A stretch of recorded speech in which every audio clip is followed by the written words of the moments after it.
అదే మరి పెరిగినాయా లేదా? కూరగాయల రేట్లు పెరిగినాయా? గ్యాస్ రేట్లు పెరిగినాయా? కరెంటు రేట్లు పెరిగినాయా? కరెంటు బిల్లు ఎన్నిసార్లు పెంచిన? కరెంటు బిల్లు పెంచడం ఒక పక్కనే ఒకటి పెట్టాలి, ఒకటి గుర్తుపెట్టుకోండి.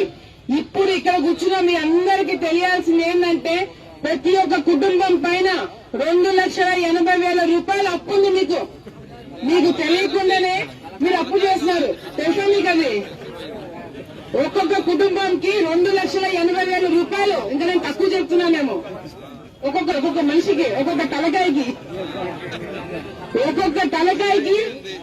2,80,000 రూపాయలు అప్పు ఉంది. మీరు అప్పు చేశారంట. చేశారా అప్పు? మీరు చేశారా అప్పు? మరి ఈ అప్పు అంతా ఎవరు కట్టేది? వచ్చే తరాలు కట్టాలా? చదువుకున్న పిల్లలు కట్టాలా? ఉద్యోగం చేస్తున్న పిల్లలు కట్టాలా? మీ పిల్లలు కట్టాల్సి వస్తుందని చెప్పి కూడా మీ అందరూ కూడా గుర్తు పెట్టుకోండి. ఈరోజు సర్లే మేమే కట్టేది కదా, తప్పదు కదా, కర్మ కదా అనుకోవచ్చు. కర్మ మీది కాదు, రేపు పొద్దున వచ్చే తరాల వాళ్ళు అవుతుంది. ఇదే విధంగా కొన్ని లక్షల కోట్ల అప్పు చేశారు జగన్మోహన్ రెడ్డి. ఆ భారం అంతా మన రాష్ట్రం పైన, మన పిల్లల మీద పడుతుంది. దయచేసి ఇదంతా కూడా మీరు గుర్తు పెట్టుకోండి. ఈ మీటింగ్ పెట్టడానికి ముఖ్య ఉద్దేశము నేనేదో 4 మాటలు చెప్పాలా, పార్టీ చెప్పింది కాబట్టి మేము అందరూ కూర్చోబెట్టుకుని మాట్లాడాలి కాదు.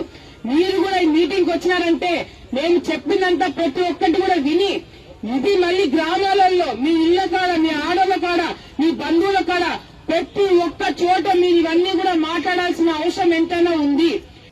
ఇంకొక ప్రధానమైన మన మీద ఈ మనకు పడని వాళ్ళు, మనకు గిట్టని వాళ్ళు, ద సో కాల్డ్ ఈ Eenadu, the so called Andhra Jyothi, the so called TV5 ఎవరైతే ఈ అబద్ధాల బ్యాచ్ ఎవరైతే ఉన్నారో అధ్యక్ష, వీళ్ళు మన మీద చేసే ఇంకొక ఆరోపణ అధ్యక్ష, మనం రాష్ట్ర ప్రభుత్వం ఎక్కువ అప్పులు చేసిందని, రాష్ట్ర ప్రభుత్వం విపరీతంగా జగన్ హయాంలో అప్పులు చేసిందని వాళ్ళు ఇష్టం వచ్చిన నెంబర్లు కూడా చెప్తూ ఉంటాడు అధ్యక్ష. వాడు 10 లక్షల కోట్లు అంటాడు, వాడు 13 లక్షల కోట్లు అంటాడు. నోటికి హద్దు పొద్దు లేదు. నోరు ఏ మాదిరిగా తిరిగితే ఆ మాదిరిగా చెప్పే కార్యక్రమాలు జరుగుతూ ఉన్నాయి అధ్యక్ష. ఒకసారి గమనించినట్లయితే అధ్యక్ష, రాష్ట్ర ప్రభుత్వం నేరుగా చేసిన అప్పులు, గ్యారంటీతో కూడా వివిధ కార్పొరేషన్స్, వివిధ సంస్థలకు చేసిన అప్పులు విత్ గవర్నమెంట్ గ్యారంటీస్, ప్రభుత్వ గ్యారంటీలు లేకుండా కూడా ప్రభుత్వం చేసిన, ప్రభుత్వ రంగ సంస్థలు చేసిన అప్పులు, ఇవన్నీ కూడా పరిగణలోకి తీసుకుంటే అధ్యక్ష, గమనించినట్లయితే అధ్యక్ష 3 స్లైడ్స్ క్లియర్గా కూడా చూపించడం జరుగుతూ ఉంది అధ్యక్ష.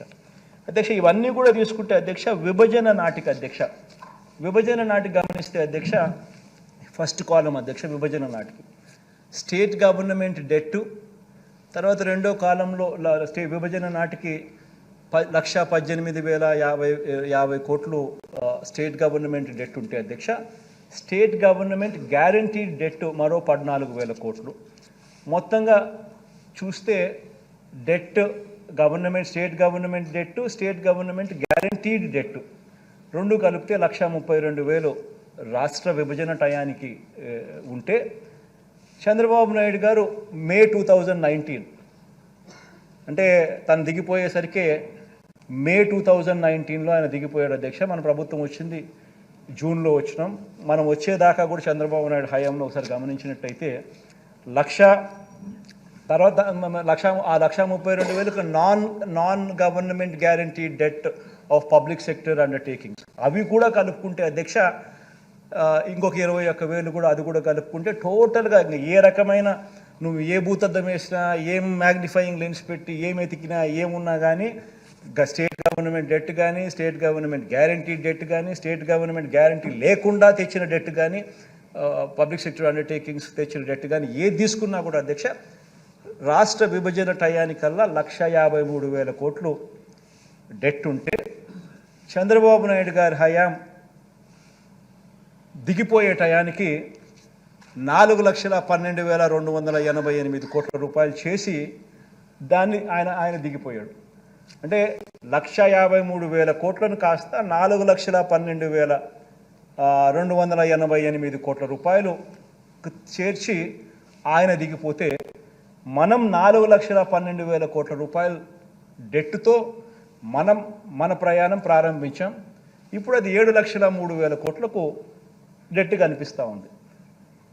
ఒకసారి ఈ కంపౌండెడ్ యాన్యువల్ గ్రోత్ రేట్ ఒకసారి గమనించినట్టయితే అధ్యక్ష, డెట్లో ఎవరెవరి హయాంలో ఎంత గ్రోత్ రేట్ నమోదైందని చూస్తే, total growth rate and debt చూస్తే ఈ 4,53,000 కోట్లు కాస్త 4,12,000 కోట్లు కావడం అంటే చంద్రబాబు నాయుడు హయాంలో సంవత్సరానికి గ్రోత్ రేట్ 21.87% పెరుగుదల ఉంటే, మన హయాంలోకి వచ్చేసరికి కేవలం 12.13% మాత్రమే పెరుగుదల కనిపిస్తూ ఉంది.